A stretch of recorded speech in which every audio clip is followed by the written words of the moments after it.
Hi, everyone. Welcome to the Colton Elliott podcast. I am here joined with Kristin Horne, everybody, with Flagship Title. We are so excited to dive into another episode today. We're going to be diving into everything title. I know that there's a lot of questions, a lot of misconceptions, and a lot of times as consumers, you don't really know what title does or, what title is involved. So today we're going to actually dive into that today. Kristin, thank you so much for being here today. Thank you for inviting me to be a part of it. I really am excited. Awesome. Well, let's wait no longer and let's dive into it. So Kristin, can you share a little bit about your background and just how you became, a co-owner of Flagship Title? It's kind of an odd journey, I guess would be a good way to say it. So my mom and I are co-owners at Flagship. Yeah. Originally, she was doing it when I was in high school and college. She started way back in the day. She started basically investing. Okay. And it kind of evolved, and then it became Title, and then she got overtaken by the refi boom. And so then the investing kind of went to the side. And so then I went to college, and I actually have a bachelor's in biology, nothing related to Title. Yeah. And then I decided, you know what? I like business. I like the way it's going. And so I went ahead and said, hey, I'm going to come work with you. And so over the years, it's kind of evolved my position there. Yeah. And a few years, it probably took me 7 years. And then I became a part owner. And so now I'm in it. In it to win it. In it to win it. So your mom didn't just let you I definitely had to earn it. Probably more so than some other people, I would say. That's funny. That's great. I've probably, I think it's good, where we're going in the conversation, meaning that I did everything from start to finish. You learned all the hats, basically. That is good. Yeah. So that's good. Yeah. For those that may not, I guess, fully understand, what exactly is title and why it's, such a crucial part of real estate. Yeah. So title, when you say title in general, you think car title, right? Yeah. And it's a lot different than a car title. You don't have a piece of paper that you carry around and that's like the gold, right? Yeah. No, we don't have that. So when we talk about title in general, typically they're talking about title insurance or a title search. And so title insurance is insurance on your property that basically says you own this piece of property, dirt, and there's nothing before that could come about. Maybe that be a lien or a judgment or something that the seller or even previous 3 sellers, who knows, could come back and say, we have a claim to whatever it is. Is that like an actual insurance? Yes. Yeah, it is insurance. We are an insurance agency. Yeah. We're just kind of backwards. Yeah. So we insure the past versus regular insurance insures the future, present, right? Yeah. So future. We say, okay, we insure the past, not the unknown future. Gotcha. So I guess somebody could come back and say, oh, we own it or whatever. Yes. I guess it'd be pretty hard to dispute. It'd be kind of hard. It does happen. Things happen. People are human. But that's the whole purpose of title insurance, is to make sure that that nothing comes back. What sets a Flagship Title apart from other title companies? Yeah. So, I go off of you, Elliott, or Colton, that, a realtor does a job, right? Sure. Just like a title insurance company does a job. What makes it different is the people. Of course. And for us, we pride ourselves on our team. Yeah. Our team is great. And we just make sure that they're equipped with the best tools and education, and all of them are licensed title agents as far as closers go.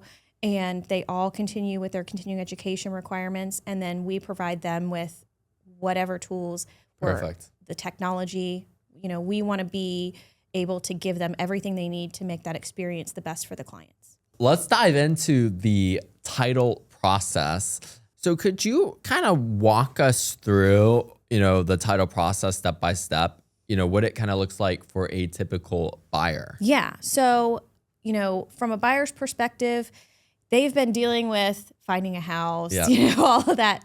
So we kind of get involved halfway through, I would say. We get involved when the contract gets executed. And so the first point that we get involved with a buyer is, okay, we have a contract and I need to place my escrow deposit. Yep. So in conjunction with issuing a title insurance policy, what we do is we handle all the money. Got it. That's which good. takes a lot of liability, right? Yeah.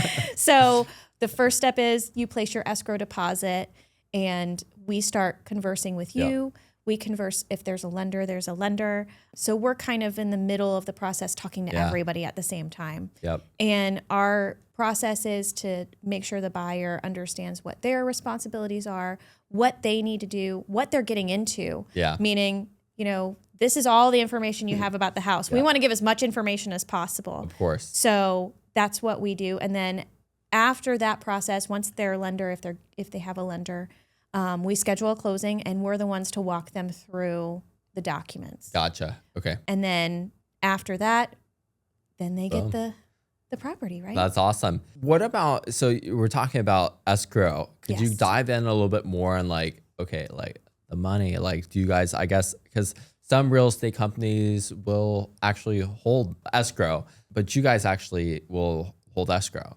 So we hold escrow because we're conducting the transaction. Some real estate companies still hold escrow. Yeah. And, you know, back in the day, that was how it was always done, right? The realtor would, or the real estate company, the broker would hold the money. Yep. And, you know, they got smart real quick. Yeah, they got real smart real quick. They got smart real quick. They're like, we don't want this liability anymore. So they got smart. They're like, you know, you guys can hold it. Exactly. And I mean, you know, in the process, in the grand scheme of things, we're taking in all the money anyway. Yeah. So, you know, that's smart. That's why. Yeah. You know, there are some that are a little hairy. If they don't go through, you know, then we're kind of stuck holding the bag and quite literally. Yeah, literally the bag of money.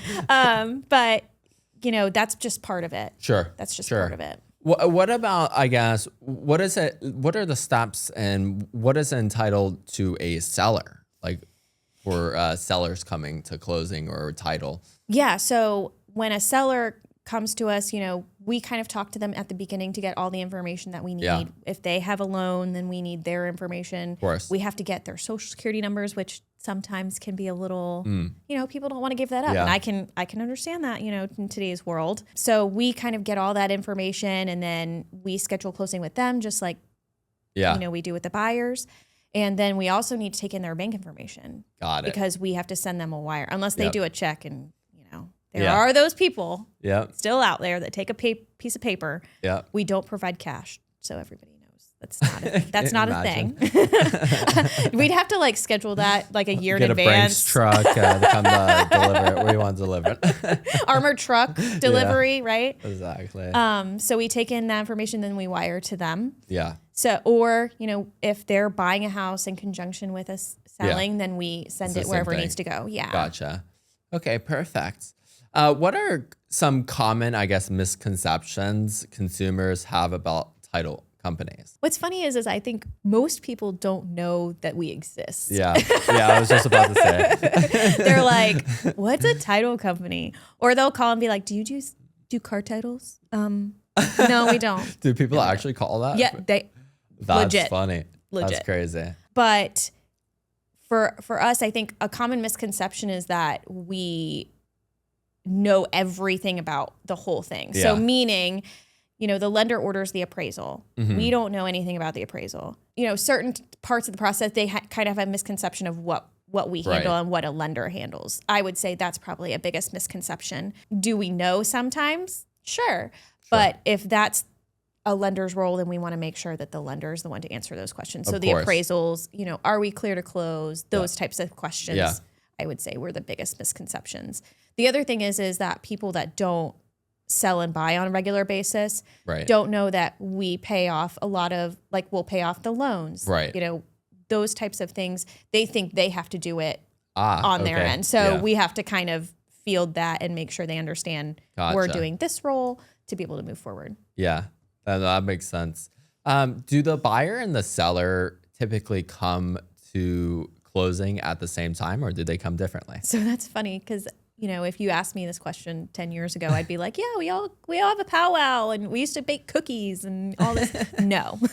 So, you know, nowadays, a lot of times they don't even come in the office. Maybe they'll do it online. Maybe they'll have a notary come to them. You know, I would say the majority of our closings aren't even in the office. Oh, wow. And I would say not even a handful come at the same time. I had one last week, I think, that they all came together, and it does take a little bit more time because there's a little chit chat, but you know, it's very few that come all at the same time. Very few. That's perfect.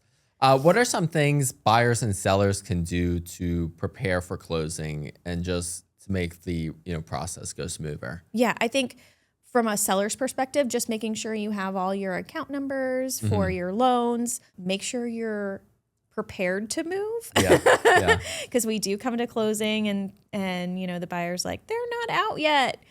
Okay, well, I guess that happens a lot. That does happen. But so making sure you have all your information, your loan numbers, your account numbers, your whether it's the electric and all those utilities, make sure you're prepared to have those turned off. Yeah, definitely. Insurance, make sure you know who your insurance carrier is so you can cancel that too. Yeah. For a buyer, I would say, similar to the same thing, be prepared to turn those things on, be prepared for insurance, be prepared from a perspective that when your lender asks you for information that you have it available, because a lot of times that's what's delaying the process is the buyer isn't producing that paperwork in a timely manner. Right. Also, having your money readily accessible when you're ready to close, because sometimes they have it in an investment account, right?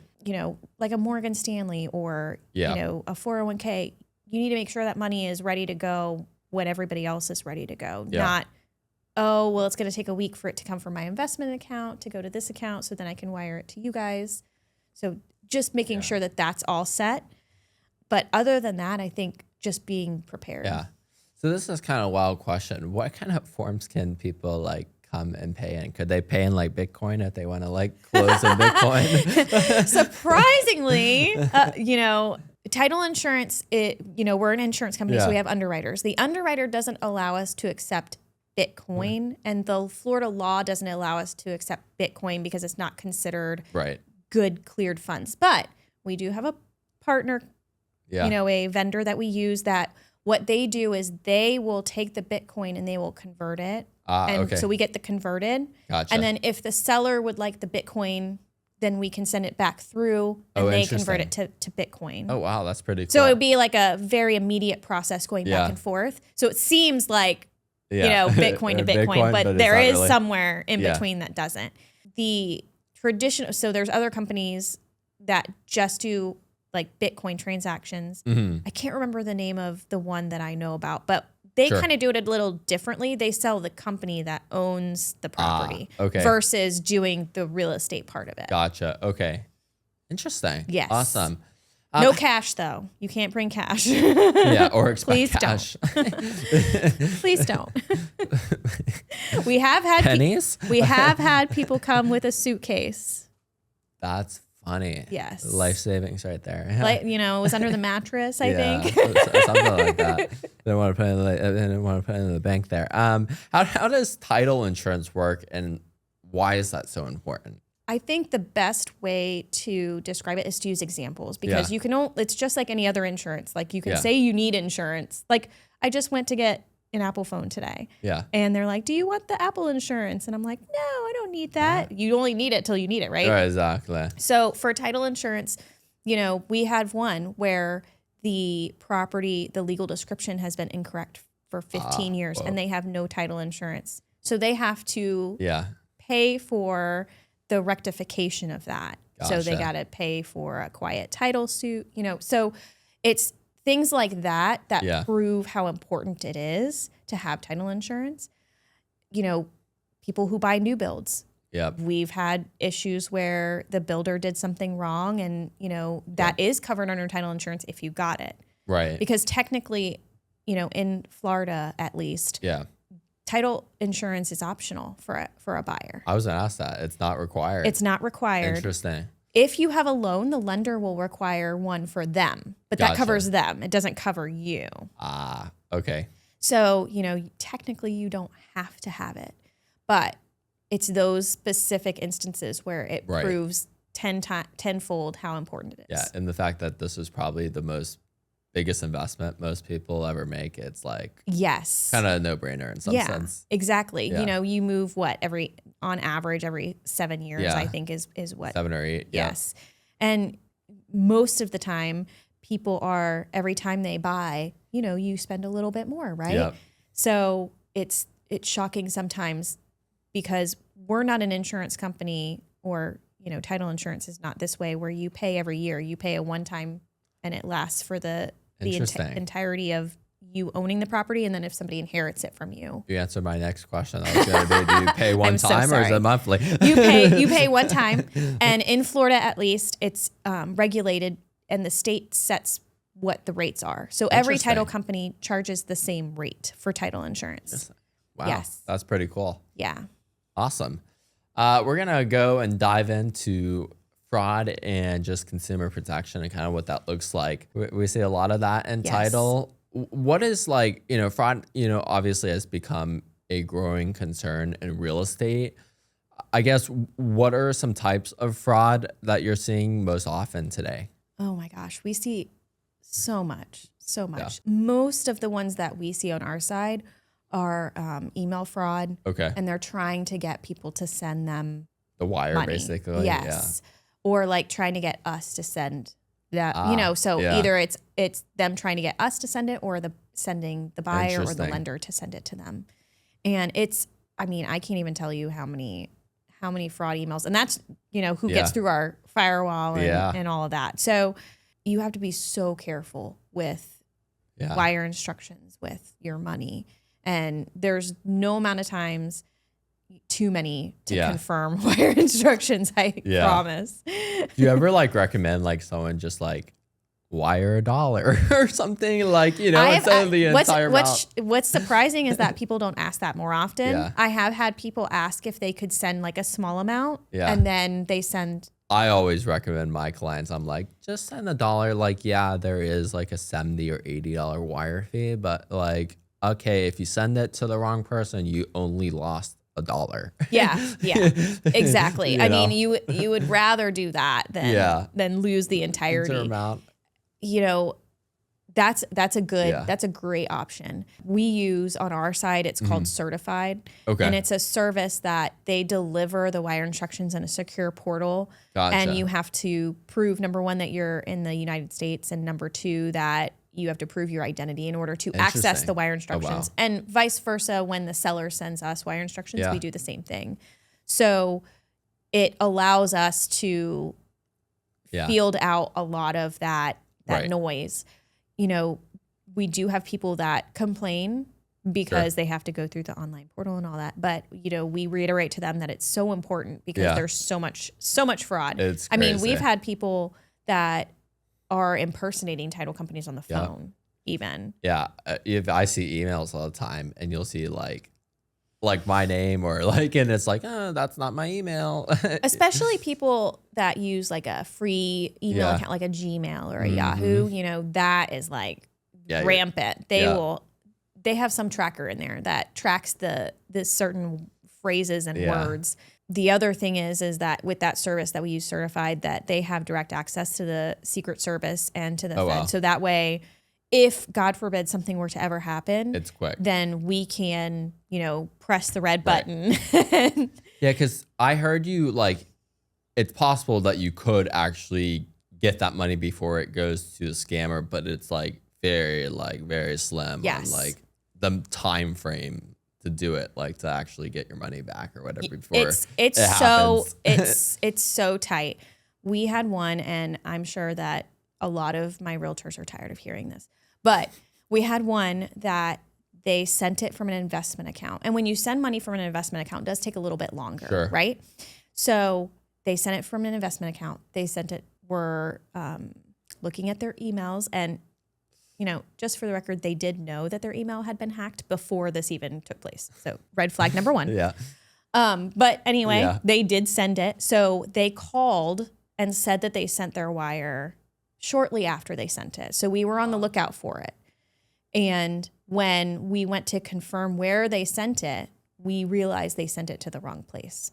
So the amount of time in between them sending it and us getting in contact with certified was probably, I would say, maybe like 3 or 4 hours. Oh, wow. And we were able to recover their funds. Oh, wow. Okay. You know, I would say if it was a regular institution, not an investment account, we probably would not have been able to recover those 3 or funds. 4 hours seems actually quite.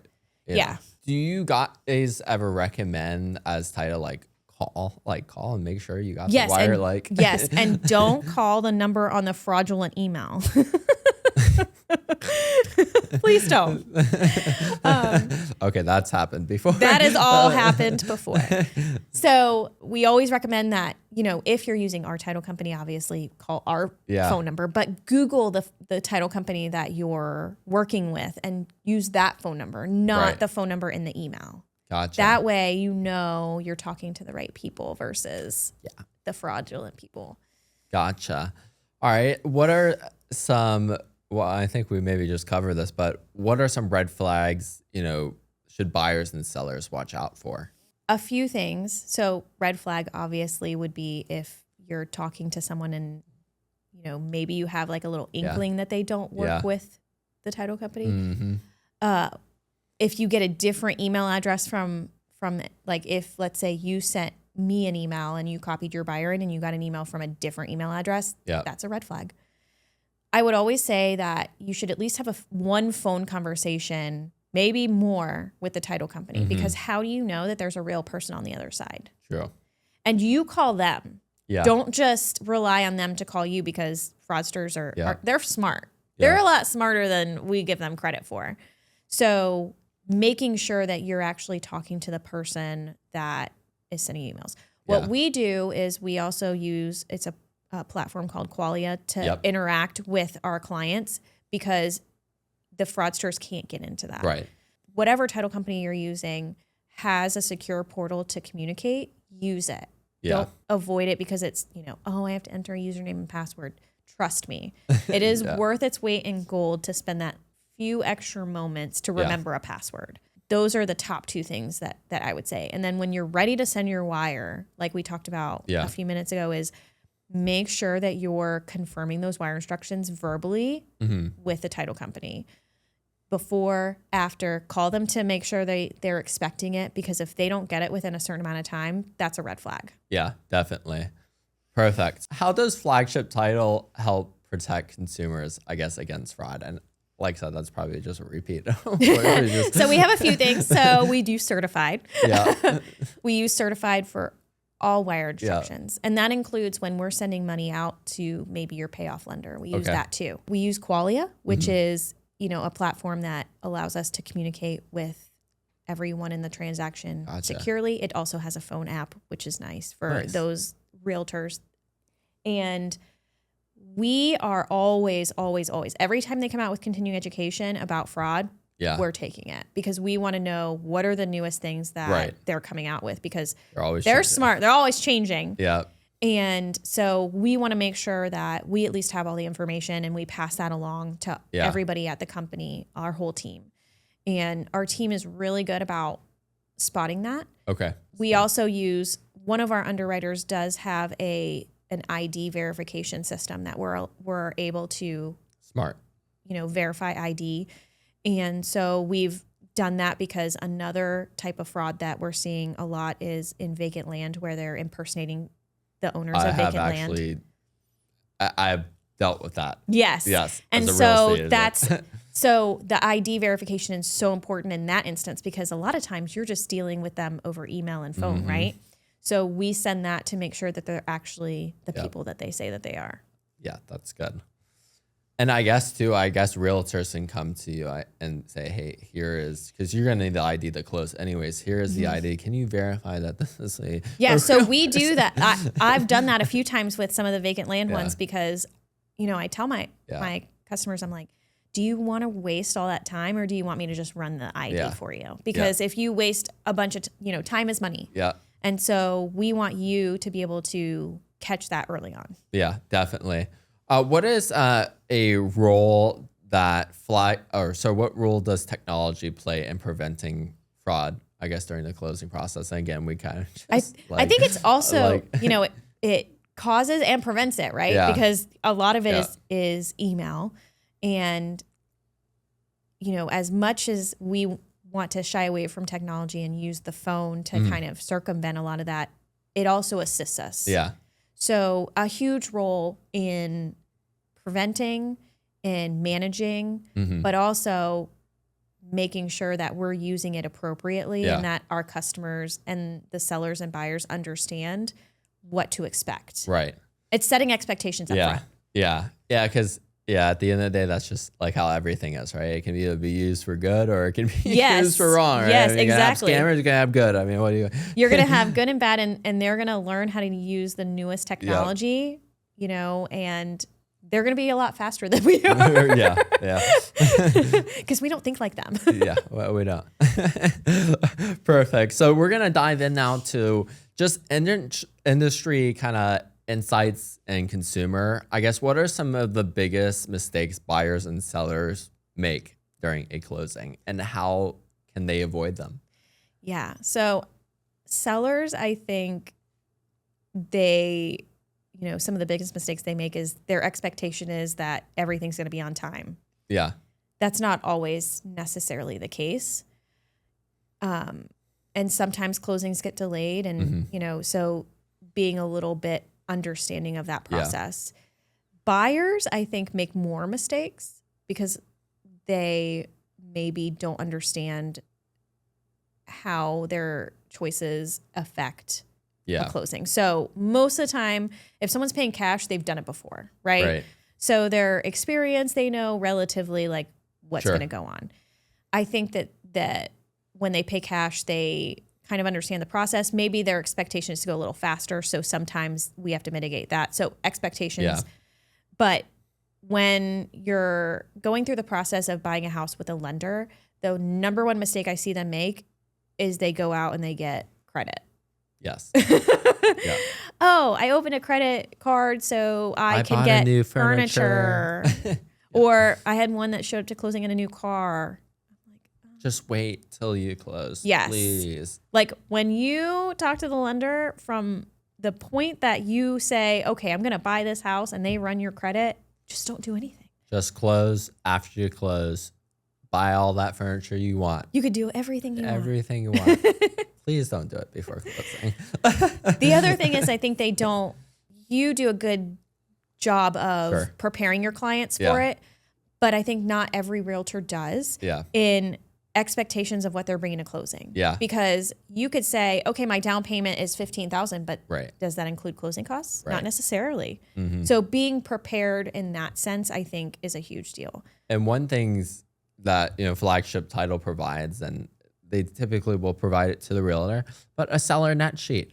Mm-hmm. What are you going to net? Because there's a lot of things. There's a lot of uncon costs. HOA, is it prorated? There's a lot of costs that you maybe don't probably think about when coming to closing, or same on the buyer side as well. Yeah. And that's another thing is, a big thing that we're looking at right now is sellers are selling and maybe they've owned their property for a long time, and the taxes go up after the buyer buys it, right? Property tax, And that expectation is not set. And so we have a few buyers that get upset because their payment, gets a lot higher, but that's because they weren't educated enough at the beginning of the process to know that, right? So we try to educate our buyers to understand that this is a possibility. So that way they understand what they can do to mitigate that. Yeah, it's just being transparent. Yes. In some ways. Just letting you know up front that, hey, this could be a possibility. I'm not saying it will, but there's a possibility that. Exactly. And being transparent about what's on title and what could potentially. Right. So we do a municipal lien search. Some title companies don't run permits. Right. And permits to us are a very big deal because they could result in problems afterwards. And so our company is very big on transparency and very big on educating our clients on what they're purchasing. And so we provide that, ahead. Oh, that's good. Yeah, not at closing. No, not at closing. Are title companies are they neutral? Like, as you see, like real estate agents, we represent our clients with, full fiduciary responsibilities, single agent, transaction broker, whatever the case may be. From a title perspective, are you neutral? Are you representing one more than the other? So we are a neutral third party, okay, which makes it very hard sometimes because for us, at least, we've been in the business for so long, we kind of know, we have clients and we want to represent them as best we can, but we do have to remain neutral. Yeah, definitely. And so we are a neutral third party. We don't represent either side. Yep. Normally what happens is if they want representation in that sense, they get an attorney. Got it. Perfect. And we do have some that we could recommend. Yeah, definitely. From your perspective, how has the, title industry, I guess changed in the past 5 to 10 years? I mean, I would say 10 years, I would say it's changed a huge amount. Yeah. Even in the past 5 years. I think, the past 5 years has been a lot quicker. I think COVID pushed us definitely a huge light years ahead because technology wasn't really a huge thing in our industry.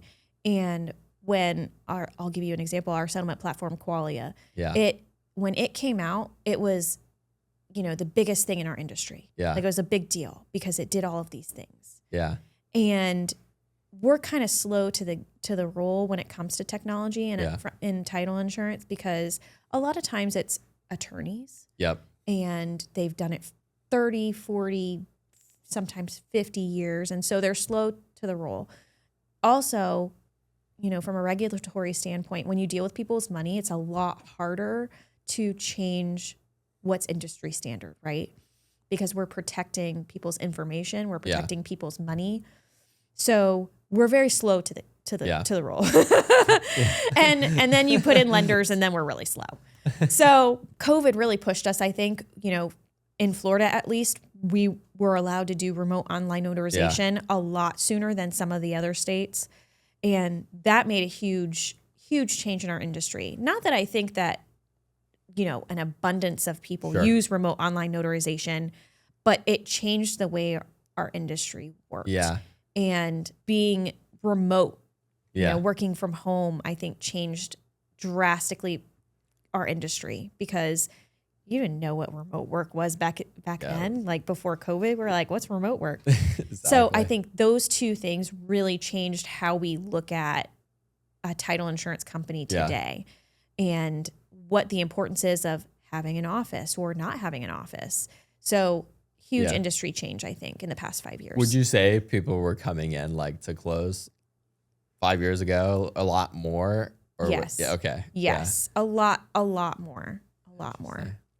And I think they had more of an importance to it because it was like a professional, it was more important to have a professional setting and more important to sit at the table. Yeah. Yeah. And to have your realtor there. And, it's a thing. Now I think it's not as much of a thing. That's interesting. Even from the realtor's perspective, I hear a lot of realtors don't actually show up to closing. No, it shocks me. Which is interesting. I always show up to closing. You do. And I think that's important. Yeah. From a realtor perspective, I think it's a big deal. Yeah. But that's just an opinion. Yeah, I guess it's opinion. I guess what's one thing every buyer and seller should know about the title process, I guess, before going under contract? I think understanding what the title process is, what it does, because, we could put all these documents in front of you and you have no idea what you're signing, right? So understanding and asking questions, because, we get to closing and they're so excited. The buyers are so excited. They're getting a new house, this and that. But understanding, what you're getting into, it's a huge financial decision for you to buy a house. So understanding what you're getting into, understanding the taxes, understanding your HOA, understand what you're signing and what the implications of those things are. I think that's number one. Understanding your contract. Yeah.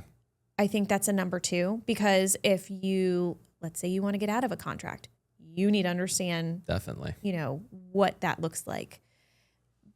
I think from a seller's perspective, understanding the numbers ahead of time, what you're responsible for, again, understanding your contract. And I think making sure that you're protecting your money, your investment, and your information. Yeah, definitely. Of the utmost importance. Are title companies, you know, because you have sometimes like, or other states like it's an attorney state where they close as attorney. Are like title companies like attorneys, or like how does that kind of go hand in hand, I guess? So you have kind of two ways you could do it. Yeah. You could have an attorney, or you can have a title company. Yeah. Sometimes attorneys own title companies. Sometimes they operate out of their law firm. Title companies have to have either an attorney or a licensed title agent to operate it, right? So some title companies only have one licensed title agent and they run the company, right? Our company, we're run by licensed title agents, but also all of our closers are licensed title agents because we think that's important. Yeah, definitely. And so you have licensed title agents, just like realtors. We have continuing education. We have to keep our license up. We have to have an appointment, meaning we have to have at least one underwriter that our license is placed with. Yeah. We have a few underwriters, and I think that just gives us a little bit of an edge. Yeah. Just because different underwriters look at things differently. Definitely. Just like any other insurance. So that's part of why we do it the way that we do. Oh, that makes sense. That's great. Where do you see the title industry headed in the next few years? If you asked me this 5 years ago, I'd be like, we don't even know what remote online notarization is. So I think that the way it's headed is we are going to become more and more automated. Yeah. And not to say that that's bad. Yeah. I think just like we were talking about before we got on camera, is that technology is great and it can assist you. It's all in how you use it. Exactly. And so I think you're going to see a lot more automated title companies that don't really provide that, the comfort of having somebody behind the screen, right? And you're going to see a lot more people that aren't necessarily as experienced. Right, because they're using the technology. Right, they're using the technology as a crutch. Yeah. And so I think you're going to see a lot of that, and I think you're going to see a lot of people coming out of the title industry because they don't want to use the technology. So I think it's going to be kind of twofold, but I do think that technology is going to make a huge jump in our industry in the next few years. Is that an industry thing, like the technology, or like will the state, I guess, force you to use the technology? I guess when you say like, I don't think optional. I don't think they will, but I do think the underwriters might kind of have a push in that, because just like they don't want a lot of claims, right? So they don't want to put, makes sense. They want that protection. So they want us to use the vendors that we do. Yeah.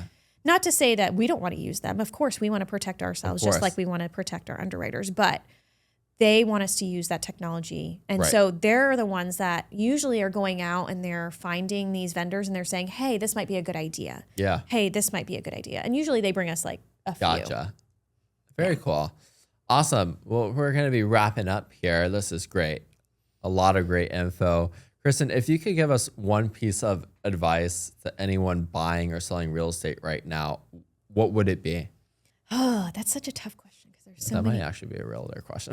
It might be a realtor question. It could be anybody's question. Colton, what? Yeah, exactly. No, I think from my perspective, because obviously I'm not a realtor, obviously. But from my perspective, I think educating yourself on what you're buying. Yeah. You could have investors that are buying for an Airbnb. You could have investors that are buying to flip. Mm-hmm. You could have a buyer buying to live there. Whatever you're wanting to use that real estate for, make sure and research and do your due diligence. Basically, do your due diligence is my number one thing. I was going to ask this too. How does international clients, how do you deal with clients that are maybe from Canada or other countries coming and buying property here in the state? Yeah. How does closing work for that? So depending on where they are. So I've had Canadians and they have what they have, their equivalent of a notary in Canada, and we are able to use that. In certain European countries, we can do the same thing. Once you kind of get into the, like a Venezuela or something like that, then we don't really like that. So they have to go to the embassy. Gotcha. But usually if they have an equivalent and they're not in turmoil in that country, then we can use what. Gotcha. Okay. When they're selling, that's where it gets a little sticky. because they may or may not be subject to FIRPTA, which is the Foreign Real Estate Investment. Gotcha. Yeah. So interesting. So we There's have a lot more hoops to hop through. There's a lot more hoops, and people don't want to give up the money, and I don't really blame them. But we have a couple FIRPTA accountants that we refer to them. Gotcha. Okay, perfect. How can listeners connect with you and Flagship Title if they have questions or need services? Yeah, so we have a website. Yes. We also have Facebook and Instagram, but our website is www.flagshiptitle.com, and they can contact us by phone, email, chat, whatever. Awesome. Well, thank you, Kristin, for coming on to Flagship Title, to the Colton Elliott podcast. Good thing there's editing. Here. Yeah, great thing. Yeah, thank you so much for coming on. Really appreciate your time and your valuable information. Stay tuned for the next episode. We drop a new episode every single month, first Friday, typically the second Friday. I've been slacking a little lately, but stay tuned. Thanks.